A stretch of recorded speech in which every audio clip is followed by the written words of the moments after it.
Today I'm going to show you guys quick and easy how to do an alternator replacement on an XJ with the 4-liter engine. What is going on, guys? Hope you guys are having a fantastic day. Today we're doing a quick down and dirty how-to on replacing an alternator on my XJ. Pretty simple install and removal. I'm so sorry it's been so long since I've uploaded anything. I've been going through a lot lately with health and different projects and just being so busy, and then being flag hours at work. Anyways, I've got a lot going on. Basically, I was going to do a video for you guys on this car on replacing the turbo inlet. I bought this guy, which is the stock one, thinking I'd be able to replace that. Then I got a silicone one, thinking it would be easier to do the silicone one. Well, it wasn't, and it made more work in the end anyway, so I'm just gonna end up putting that one in. That video kind of got scrapped, so today we're doing the alternator on the Jeep. Hopefully this helps you guys. Let's go ahead and get right into it. I've got the alternator right there on the chair, but it should be a pretty easy install and removal, especially since this Jeep has almost no rust. But we had a little mishap the other night where it died, and pretty sure the voltage regulator in the alternator is bad. So let's go ahead and get some tools. We'll go get the old one out. It's pretty easy, and I'll show you guys what tools we need and how to do it. So let's get to it. All right, guys, here's the tools you're gonna need. I used a 1/4-inch ratchet with a flex head. I love the flex head ratchets. 3/8-inch drive ratchet, 3/8-inch drive extension. I used a 15mm ratcheting wrench. That'll make your job a lot easier. If you don't have one, that's okay. You can just use a regular 15mm wrench. I used a deep socket 15, regular 15 for the 3/8. I used a 1/4-inch 13 for my battery terminals. Your sizes might differ for that. And then I used a 10mm 1/4-inch. That's pretty much all you're gonna need. I used another wrench just for the 15, just for some leverage to break free the nut on the tensioner. Other than that, that should be all you need. Oh yeah, and a pry bar. Okay, everybody, we'll start with the basics. My battery terminals are 13mm because they are aftermarket. So I got a 13mm socket. Just gonna take my battery terminals off and take my battery out. Since the alternator died, I'm gonna have to take my battery to Advance or O'Reilly's or something and have them recharge it overnight. Since this is a deep cycle battery, it's probably going to take until tomorrow afternoon for it to regain charge. But you definitely want to disconnect your battery and remove it before you start working on your alternator, because it could easily cause damage. So there's that. There's a couple bolts holding the battery tray in. I think they are 15mm, which they are. So I'm gonna go grab an extension, get the 15mm on those bolts, remove the battery tray, and then we'll move to the serpentine belt. Okay, so I think I'm actually just not going to remove the battery tray because, as you can see, I was wrong about there not being any rust in this vehicle. The first bolt just snapped, and I'm having a lot of trouble with the second one. So I think I'm just going to try and remove the alternator without removing this tray. Removing the tray would make it a lot easier, but in my case, removing the tray is not going to be easy. So I'm just going to remove that bolt right there. And that should be a deep socket 15 or a wrench 15, and then a 15 on that end as well. Let's actually take the serpentine belt off first, and then we'll move on to actually taking the alternator off. So I don't know if I'm stupid or if I'm missing something or not, but basically my tensioner is already loose. So once you get it loose, once you get your tensioner broke free, you can just loosen this bolt right here. It's right next to your power steering pump, and it should release tension on your belt, and you can slip it right off. I'm going to try and only slip it off of the alternator down there so that I don't have to worry about looking up routing of the belt again once I go to put it back on. But just loosen that bolt right there and it should slip right off. My apologies, I'm not missing something. The pulley bolt is actually right down in there. It's on the pulley itself. So it's this bolt right here on the pulley itself. You just loosen that, and then you loosen your 15 mil adjustment bolt up here, and your belt should be free.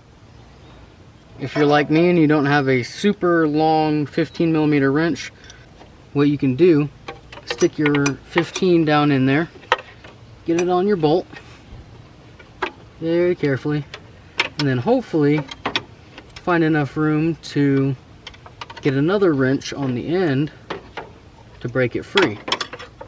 Just like that. Don't tighten it like my dumb butt either. If you have the pleasure of your Jeep being lifted like mine, luckily you can get to it pretty easily from underneath.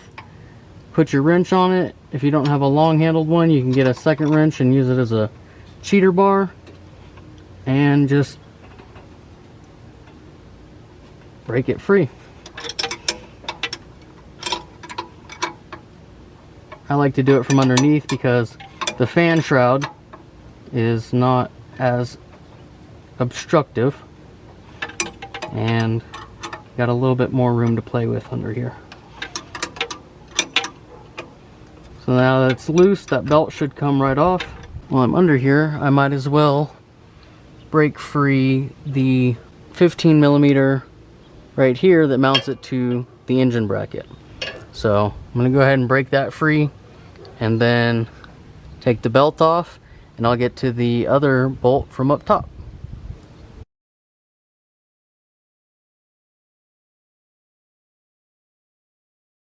Okay, we're gonna see if I can do this with the camera in the way, but I'm gonna go ahead and break this free. Hopefully not hit the camera or break anything. As you guys see, I have a deep socket just to get past that bolt, that stud part of it, and then slowly but surely I can work that loose. Just hold the end with your wrench and just slowly but surely get it on out. I wish I had my electric ratchet right now, but it's at work and I don't feel like going to grab it just for this little job. So, just gonna get this nut off. You should only have to loosen it enough to where you can twist the nut off by hand, but you guys get the point. So we'll move on. I will show you guys once I get it out. Gonna get it out through the bottom since I have so much room down there, and then we'll put the new one in. Just really quickly before I forget, there is a plug down there, this guy. There's two clips on each side of him. You just press them in and pull the cover off, and then behind it should be a little 10 millimeter bolt, or a 10 millimeter nut, I'm sorry. You gotta take that nut off and get your alternator wire off of the alternator. There's also a connector behind it that you have to get off, and that can be a pain in the butt sometimes, but a small pair of pliers usually does the trick. So let's go ahead and get this wire off. We'll get that plug out, and I'm going to pull the alternator out of the bottom. So just real quick before I can break it free from up top, I'm just going to get a pry bar and kind of do a little bit of convincing to kind of get it out of its home, and it should just come free. So there's that. Like I said, I'm going to get the bolt out of the top now that that's kind of out of its place, and I will hopefully be able to pull it out down here. If not, I might have to take that battery tray out to get it out from up top. I'll let you guys know in just a second. Alright guys, so the old one's out. I was able to get it out of the bottom. I'll kind of show you guys a little bit how I did it. I pried the top part loose, and then I was able to push it up just a tad, slide it back toward the rear of the vehicle, and then I had to rotate it so that the pulley of the alternator was facing down, and then I just twisted it a little bit, and it was able to drop right out of this hole this area right behind the bracket where it mounts to. So I'm going to put the new one in the exact same way, just in reverse. Alright guys, with the alternator seated back into its place, I was able to position this bottom bracket and go ahead and start this bolt by hand. Then I'm just going to go ahead and plug the connector back in back here and put the ground wire back on the alternator. Just a quick reminder, don't tighten this all the way. We're about to move up top and adjust this angle so that we can start the bolt back through the top bracket, and then we can come back down here and tighten this up. The connector that is on the back of the alternator, it's a little hard to see the back of the alternator to plug it back in, so just keep in mind that the tab to remove it is facing toward the engine block.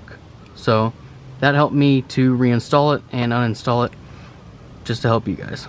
Let's go ahead and move up top and reinstall the upper bolt. Okay, now that we're back up here, we can take our bolt that we removed through the upper mount, and we have to position our fan blades just right so that we can get our hand in here and start the bolt back into its hole. So try and rotate your fan blades just to the right position, and then you should be able to move it through. I'm going to use both hands so that I can reposition the alternator itself back into its home. I think it just needs to actually come this way just a tad. Hold on, maybe I can do this with one hand. Impress all of us.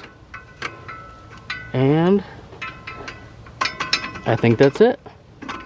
So with that started back in there, we'll just push it all the way through. And luckily, as you can see, it sticks out just enough to where you can start that nut back on it and compress your sleeve, your adjustment sleeve.